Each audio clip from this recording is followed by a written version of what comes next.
All right, today we're going to unpack a pretty provocative theory about where our economy might be headed. You know, it's all built around this really stark warning that suggests the window for climbing the economic ladder is closing, and it's closing fast. So, let's dive into what this source material has to say.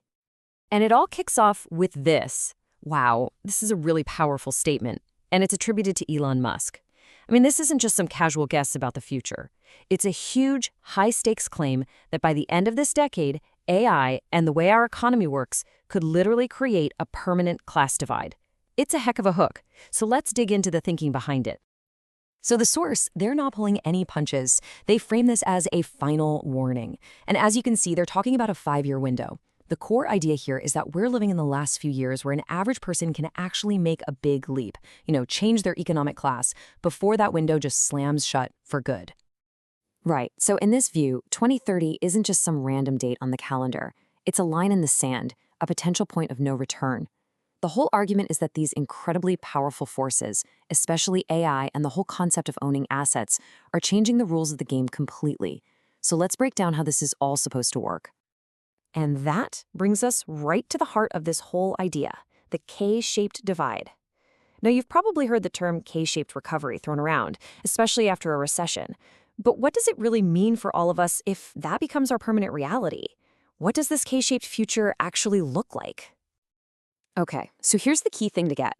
We're not talking about a V-shaped recovery, where everybody bounces back together. No way. A K-shaped path is a story about two groups splitting apart. Just look at the letter K. One line goes sharply up, while the other goes sharply down. That's the picture here, a massive and growing gap. And this is where it gets really interesting, because you can see those two paths laid out right here. The upper arm of that K, that's for the asset holders. We're talking people who own things like stocks, real estate, crypto. The theory goes that their wealth is just going to inflate like crazy. Meanwhile, you've got the lower arm. That's for the wage earners, people whose money is mostly in their salary and their savings account. Their actual buying power, well, it's predicted to just stall out or even drop. Wow, and this chart just puts it in such stark terms, doesn't it? Take a look at the bar on the left, asset value growth. It's just soaring. Now compare that to the bar on the right. Real wage growth is actually going down. Now, of course, these specific numbers are just to illustrate the point, but they really capture the core idea. What you own could go up massively in value, while what you earn just doesn't keep up.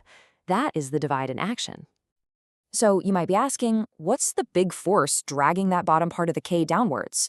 Well, according to the source material, one of the main culprits is inflation. It gets called a tax on the poor because it quietly, invisibly, eats away at the value of every single dollar you have in the bank and every dollar you get in a paycheck.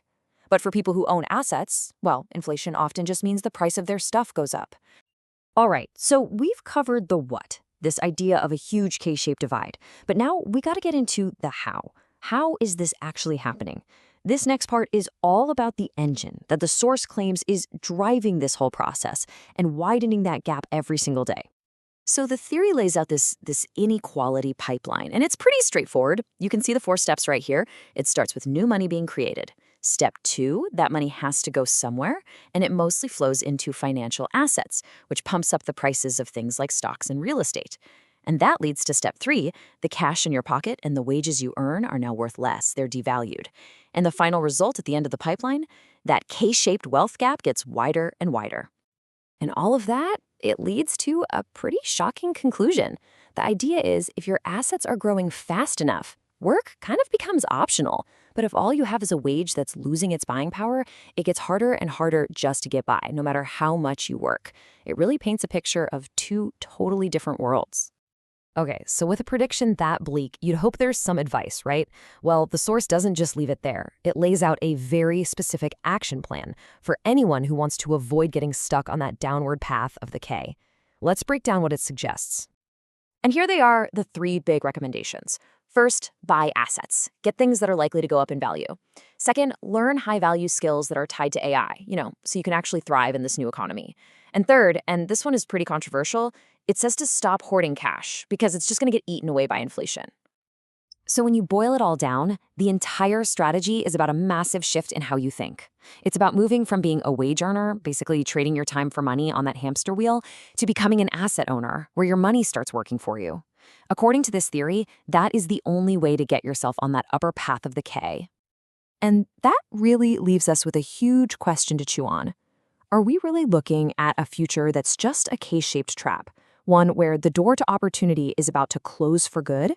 Or is it possible that technologies like AI could actually create brand new ways to get ahead, new paths to prosperity that we can't even imagine yet? That's something we're thinking about.